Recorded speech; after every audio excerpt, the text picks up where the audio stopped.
मनोज्ञा लोहेवाल इस वक्त जुड़ गई हैं हमारे साथ और जानकारी के साथ। मनोज्ञा, जिस तरह की घटनाएं इस वक्त ग्राउंड पर हो रही हैं वो जो दिखाई दे रही है एक तरफ, लेकिन उसे हाई लेवल पर भी एस्केलेट किया जा रहा है बीजेपी की तरफ से। क्या माहौल अभी वहां पर बन रहा है और जब आप लोगों के बीच जाती हैं वो किस तरह से इन घटनाओं को देखते हैं?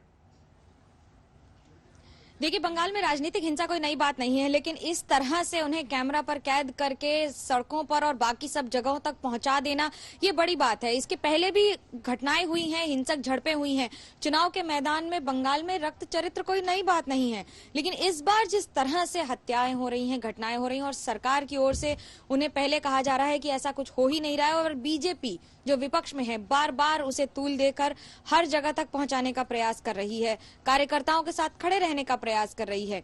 आने वाले दिनों में ये घटनाएं बढ़ेंगी, लेकिन अभी बात सिर्फ रक्त रंजिश की नहीं है, लेकिन उसके साथ साथ कई और बातें आ रही हैं साथ में। छोटे छोटे मुद्दे जैसे क्या राज्य सरकार की स्कीम्स लागू हुई या केंद्र सरकार की स्कीम्स जो लागू नहीं हुई हैं, या फिर कौन तृणमूल कांग्रेस से बीजेपी में और बीजेपी से तृणमूल में जा रहा है।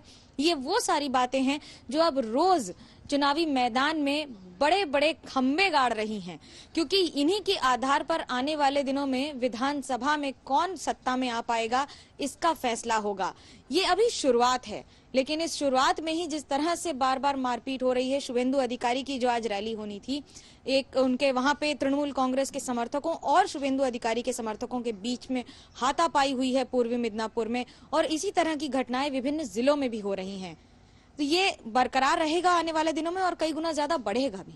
जी मनोज्ञा, एक बात और समझाइए। जिस तरह से हम देख रहे हैं कि एक दूसरे के खेमे को तोड़ने की भी कोशिश हो रही है, दूसरे पार्टी से अपनी पार्टी में बड़े नेता को या प्रभावशाली व्यक्ति को ले आओ, बड़ी बात है इसका मैसेज कार्यकर्ताओं में किस तरह से जाता है? क्योंकि जो कार्यकर्ता बीजेपी वर्सेस टीएमसी की सूरत में मैदान में आपस में लड़ रहे हैं, जब वही विरोधी खेमा एक दल में हो जाता है तो क्या वो मिलकर साथ काम कर पाएंगे? ये तो पानी और तेल का मिश्रण है।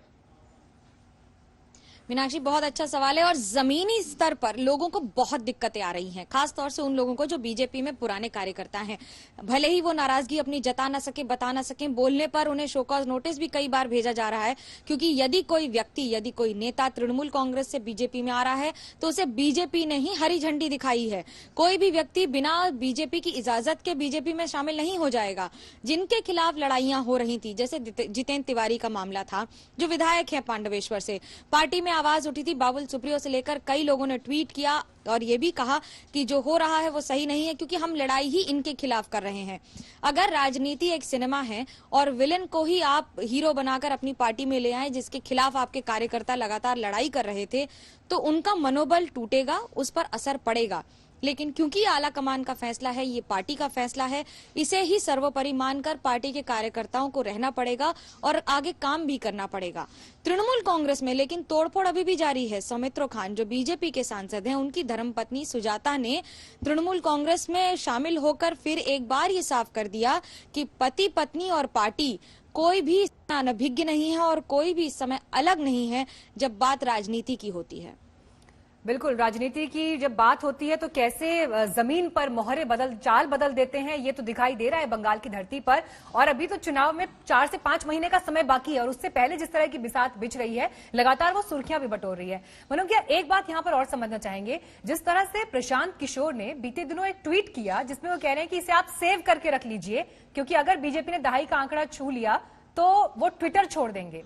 जिस तरह के स्ट्रैटेजिस्ट हैं प्रशांत किशोर, इससे पहले कभी उन्होंने इस तरह का डायरेक्ट अटैक किसी दल के ऊपर जिसके खिलाफ वो स्ट्रैटेजी तैयार कर रहे हैं नहीं किया है।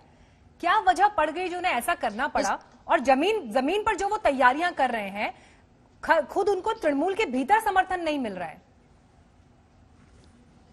यही कारण है, और यही सबसे बड़ा कारण है कि उन्होंने अब इस चुनौती को खुले मैदान में रख दिया है कि ये बहुत बड़ी लड़ाई है, न सिर्फ प्रशांत किशोर के लिए बल्कि तृणमूल कांग्रेस के लिए।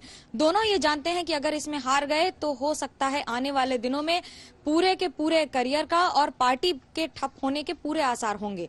यही वजह है कि दोनों जानते हैं ये जितनी लंबी लड़ाई है उतनी बड़ी लड़ाई है, भले ही अंतिम लड़ाई ना हो। पार्टी ये जानती है कि ममता बनर्जी के राज में और ममता बनर्जी की अगुवाई में उनके लिए जीतना संभव है और सिर्फ ममता बनर्जी के वजह से ही जीतना संभव होगा। लेकिन प्रशांत किशोर और पार्टी के साथ उनकी जुगलबंदी किस तरह से बैठेगी? अभी तक जितनी आवाजें आई हैं उनमें प्रशांत किशोर के खिलाफ ही आवाज उठाकर लोगों ने तृणमूल से बीजेपी में शिरकत की है। ये संख्या आगे दिनों में बढ़ सकती है या घट सकती है, इस पर रोकथाम लगाना पूरी तरह से पार्टी और पीके के हाथ में है। लेकिन प्रशांत किशोर ये जानते हैं कि ये लड़ाई बड़ी है और उनके लिए जीतना उतना ही जरूरी। नमस्कार, मैं हूं अंजना ओम कश्यप। हमें उम्मीद है ये वीडियो आपको पसंद आया होगा। लेटेस्ट खबरों के लिए यूं ही देखते रहिए आज तक और इस वीडियो के पसंद आने पर लाइक, शेयर एंड सब्सक्राइब करना ना भूलें।